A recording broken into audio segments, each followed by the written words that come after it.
ಪ್ರಚಲಿತ ವಾಹಿನಿಯ ವೀಕ್ಷಕ ಪ್ರಭುಗಳಿಗೆಲ್ಲ ನಮಸ್ಕಾರ. ಗಣಪ ಹೇಗೆ ಸೃಷ್ಟಿಯಾದ ಎಂಬ ಕಥೆಯು ಅನೇಕರಿಗೆ ತಿಳಿದೇ ಇದೆ. ತಾಯಿ ಪಾರ್ವತಿ ಮಾತೆ ಸ್ನಾನಕ್ಕೆ ಹೋಗುವಾಗ ಕಾವಲಿಗೆ ಯಾರೂ ಇರಲಿಲ್ಲ ಎಂಬ ಕಾರಣಕ್ಕೆ ತನ್ನ ಬೆವರಿನಿಂದ ಬಂದ ಮಣ್ಣಿನಿಂದಲೇ ಗಣಪನನ್ನ ಸೃಷ್ಟಿ ಮಾಡಿದ್ಲು.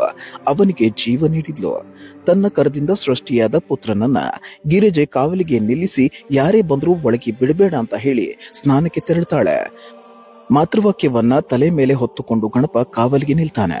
ಆಗಲೇ ಶಿವನು ಅಲ್ಲಿಗೆ ಆಗಮಿಸ್ತಾನೆ. ಒಳಗೆ ಹೋಗಲು ಮುಂದಾಗ್ತಾನೆ. ಆದ್ರೆ ಕಾವಲಿಗೆ ನಿಂತಿದ್ದ ಗಣಪ ಪರಶಿವನನ್ನ ತಡೆಯುತ್ತಾನೆ. ನನಗೆ ಆಜ್ಞೆಯಾಗಿದೆ, ಯಾರನ್ನು ಒಳಗೆ ಬಿಡುವಂತಿಲ್ಲ. ಹೀಗಾಗಿ ಮಾತೆ ಪಾರ್ವತಿ ಬರುವವರೆಗೂ ನೀನು ಇಲ್ಲಿಯೇ ನಿಲ್ಲುವಂತ ಶಂಕರನಿಗೆ ಅಡ್ಡನಾಗಿ ನಿಲ್ಲುತ್ತಾನೆ ಗಣಪ. ಆರಂಭದಲ್ಲಿ ಶಿವ ಸಹನೆಯಿಂದಲೇ ಹೇಳುತ್ತಾನೆ, ಮಗು, ನಿನ್ನನ್ನ ಕಾವಲಿಗಿರಿಸಿದ ಗಿರಿಜೆ ನನ್ನ ಪತ್ನಿ. ನಾನು ಒಳಗೆ ಹೋಗಲು ನಿನ್ನ ಅಪ್ಪಣೆಯನ್ನ ಪಡೆಯುವ ಅವಶ್ಯಕತೆ ಇಲ್ಲ.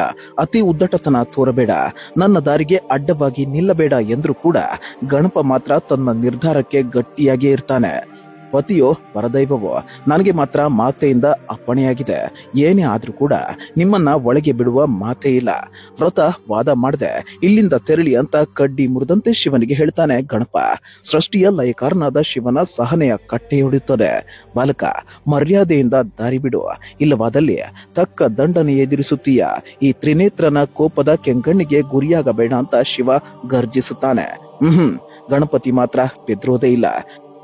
ಕೊನೆಗೂ ಶಂಕರನ ಬೆಂಕಿಯಂತಹ ಕೋಪ ಗಣಪತಿಗೆ ಮುಳುವಾಗಿಯೇ ಬಿಡುತ್ತದೆ.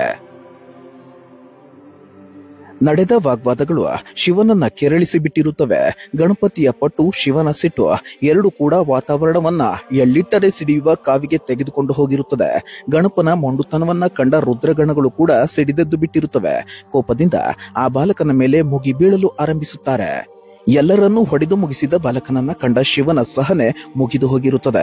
ಕೂಡಲೇ ತ್ರಿಶೂಲದಿಂದ ಗಣೇಶನ ರುಂಡವನ್ನ ಚೆಂಡಾಡುತ್ತಾನೆ ಶಿವ. ಅಭ್ಯಂಜನ ಮುಗಿಸಿ ಆಚೆ ಬಂದ ಗೌರಿಗೆ ದಿಗ್ಭ್ರಮೆ. ಮುಂಡದಿಂದ ರುಂಡ ಬೇರ್ಪಟ್ಟ ದೇಹ ಅಲ್ಲಿರೋದನ್ನ ಕಂಡು ಗಿರಿಜೆ ಕೆಂಡಾಮಂಡಳಲಾಗ್ತಾಳೆ. ಕೂಡಲೇ ದುರ್ಗೆಯ ಅವತಾರ ತಾಳಿದ ತಾಯಿ ಅನೇಕ ಶಕ್ತಿಗಳನ್ನ ರುದ್ರಗಣಗಳ ಮೇಲೆ ಬಿಡುತ್ತಾಳೆ. ಇದರಿಂದ ವೈಗೊಂಡ ಗಣಗಳು ಶಿವನ ಬಳಿ ಶರಣು ಹೋಗುತ್ತವೆ. ಕೂಡಲೇ ಪಾರ್ವತಿಯನ್ನ ಶಾಂತಗೊಳಿಸಿದ ಶಂಕರ ನಿನ್ನ ಮಗನನ್ನ ಮತ್ತೆ ಬದುಕಿಸಿ ಕೊಡುತ್ತೇನೆ ಅಂತ ವಾಗ್ದಾನ ಮಾಡ್ತಾನೆ. ತನ್ನ ಭಟರಿಗೆ ಹೇಳಿ ಉತ್ತರ ದಿಕ್ಕಿಗೆ ಹೋಗಿ ಅಲ್ಲಿ ಮೊದಲು ಸಿಗುವ ಪ್ರಾಣಿಯ ತಲೆಯನ್ನ ತರಲು ಹೇಳುತ್ತಾನೆ. ಅಂತೆಯೇ ಉತ್ತರಕ್ಕೆ ತಲೆ ಹಾಕಿ ಮಲಗಿದ್ದ ಆನೆಯ ತಲೆಯನ್ನ ಭಟರು ತಂದು ಕೊಡ್ತಾರೆ. ಅದನ್ನೇ ಬಾಲಕನ ಮುಂಡಕ್ಕೆ ಜೋಡಿಸಿ ಅವನನ್ನ ಪುನಃ ಬದುಕಿಸುತ್ತಾನೆ ಶಿವ. ಹಾಗಾದ್ರೆ ಗಣೇಶನ ಆ ಮೊದಲಿನ ತಲೆ ಎಲ್ಲಿಗೆ ಹೋಯ್ತು? ಇಂದಿಗೂ ಕೂಡ ಜನರು ಗಣೇಶನ ಆ ಹಳೆಯ ತಲೆಯನ್ನ ಕಲ್ಲಿನ ರೂಪದಲ್ಲಿ ನೋಡಬಹುದು. ಹೌದು, ಉತ್ತರಾಖಂಡ್ನಲ್ಲಿರುವ ಪಿತೋರ್ಗಢ ಜಿಲ್ಲೆಯ ಆ ಒಂದು ರಹಸ್ಯ ಗುಹೆಯಲ್ಲಿದೆ ಪಾತಾಳ ಭುವನೇಶ್ವರ ಅನ್ನೋ ಸ್ಥಳ. ಉತ್ತರಾಖಂಡ್ನ ಪಿತೋರ್ಗಢ ಜಿಲ್ಲೆಯಲ್ಲಿದೆ ಈ ಸ್ಥಳ. ಹೆಸರಿಗೆ ತಕ್ಕ ಹಾಗೆ ಇದು ಪಾತಾಳವೇ ಸರಿ. ಭೂಮಿಯಿಂದ ಸುಮಾರು 90 ಕಿಲೋಮೀಟರ್ ಆಳದವರೆಗೂ ಈ ರಹಸ್ಯಮಯ ಗುಹೆಯು ಹಬ್ಬಿಕೊಂಡಿದೆ. ಈ ಗುಹೆಯು ಎಷ್ಟು ಸಣ್ಣದಾಗಿದೆ ಅಂದ್ರೆ ಒಬ್ರೇ ಒಬ್ರು ಮಾತ್ರ ಹಾದು ಹೋಗುವಷ್ಟು ಇಕ್ಕಟ್ಟಿನ ಮಾರ್ಗವಿದೆ ಇಲ್ಲಿ. ತುಂಬಾ ಕಡಿದಾದ ದಾರಿಯಾಗಿರೋದ್ರಿಂದ ಇಳಿದುಕೊಂಡು ಒಳಗೆ ಹೋಗಲು ಸರಪಳಿಯ ಸಹಾಯ ಬೇಕು. ಅಲ್ಲಲ್ಲಿ ಸರಪಳಿಗಳನ್ನ ಬಿಗಿದು ಭಕ್ತರಿಗೆ ಗುಹೆಯೊಳಗೆ ಸರಾಗವಾಗಿ ಹೋಗಲು ಅನುಕೂಲ ಮಾಡಿಕೊಡಲಾಗಿದೆ. ಈಗಾಗಲೇ ನಾವು ಹೇಳಿದಂತೆ ಶಿವನ ತ್ರಿಶೂಲದಿಂದ ಚಿಮ್ಮಿ ಹೋದ ಗಣೇಶನ ಆ ಮೊದಲ ತಲೆ ಇದೇ ಗುಹೆಯಲ್ಲಿದೆ. ಇದೇ ಪಾತಾಳ ಭುವನೇಶ್ವರದಲ್ಲಿಯೇ ಇದೆ. ಹೀಗೆ ಲಿಂಗಾಕಾರದಲ್ಲಿ ಇರುವ ಈ ಕಲ್ಲಿನ ಮೂರ್ತಿಯೇ ಗಣೇಶನ ಅಂದಿನ ತಲೆ. ಶಿವನು ಕೋಪದಿಂದ ತನ್ನ ತ್ರಿಶೂಲದಿಂದ ಕತ್ತರಿಸಿದ್ದ ತಲೆಯು ಕೊನೆಗೆ ಇಲ್ಲಿಗೆ ಬಂದು ಬಿತ್ತು ಅಂತ ನಂಬಿಕೆಗಳಿದೆ.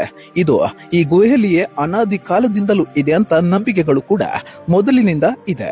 ಈ ಒಂದು ಗಣೇಶನ ತಲೆಯ ಕಲ್ಲಿನ ಮೂರ್ತಿ ವರ್ಷದಿಂದ ವರ್ಷಕ್ಕೆ ತನ್ನ ಆಕಾರದಲ್ಲಿ ಬೆಳವಣಿಗೆ ಕಾಣುತ್ತಿದೆ. ಮೇಲೆ ಬ್ರಹ್ಮ ಕಮಲದ ಆಕಾರದಲ್ಲಿರುವ ಕಲ್ಲಿನಿಂದ ಸದಾಕಾಲ ಇದರ ಮೇಲೆ ನೀರು ತೊಟ್ಟಿಕ್ಕುತ್ತದೆ. ಪ್ರಕೃತಿಯಿಂದ ನಿತ್ಯವೂ ಗಣೇಶನ ಪ್ರಥಮ ಶಿರಕ್ಕೆ ಜಲಾಭಿಷೇಕ ನೆರವೇರುತ್ತದೆ ಎಂಬ ನಂಬಿಕೆ ಕೂಡ ಇದೆ. ಈ ಗುಹೆ ಕೇವಲ ಗಣೇಶನ ಪ್ರಥಮ ತಲೆಯ ದೇವಸ್ಥಾನವಾಗಿ ಮಾತ್ರ ಉಳಿದಿಲ್ಲ. ಇಲ್ಲಿ ಒಟ್ಟು 33 ಕೋಟಿ ದೇವಾನುದೇವತೆಗಳು ನೆಲೆಸಿದ್ದಾರೆ ಎಂಬ ನಂಬಿಕೆ ಕೂಡ ಇದೆ. ಅದು ಮಾತ್ರವಲ್ಲ, ಈ ಗುಹೆಯ ಮೂಲಕ ಪಾತಾಳವನ್ನು ಕೂಡ ತಲುಪಬಹುದು ಎಂಬ ನಂಬಿಕೆಗಳಿವೆ. ಆ ಪ್ರಯತ್ನಕ್ಕೆ ಹೋದವರು ಹಲವರು ಇದ್ದಾರೆ. ಆದ್ರೆ ಹೋದ ಯಾರೊಬ್ಬರು ಕೂಡ ಜೀವಂತವಾಗಿ ಹಿಂದಿರುಗಿಲ್ಲ. ಅವರ ಶವ ಕೂಡ ಸಿಕ್ಕಿಲ್ಲ. ಈ ಗುಹೆ ದೂರ ಎಷ್ಟು ಇದೆ ಅಂತ ಯಾರಿಗೂ ಕೂಡ ಅಂದಾಜಿಸಲು ಸಾಧ್ಯವಿಲ್ಲ. ಇದಾಗಿತ್ತು ಗಣೇಶನ ಮೊದಲ ತಲೆಯ ಬಗ್ಗೆ ಪುಟ್ಟ ಮಾಹಿತಿ ನೀಡುವ ಪ್ರಯತ್ನದ ವಿಡಿಯೋ. ಈ ರೀತಿಯ ಹೆಚ್ಚಿನ ವಿಡಿಯೋಗಳಿಗಾಗಿ ನಿಮ್ಮ ಬೆಂಬಲ ನಮಗಿರ್ಲಿ. ನಮಸ್ಕಾರ.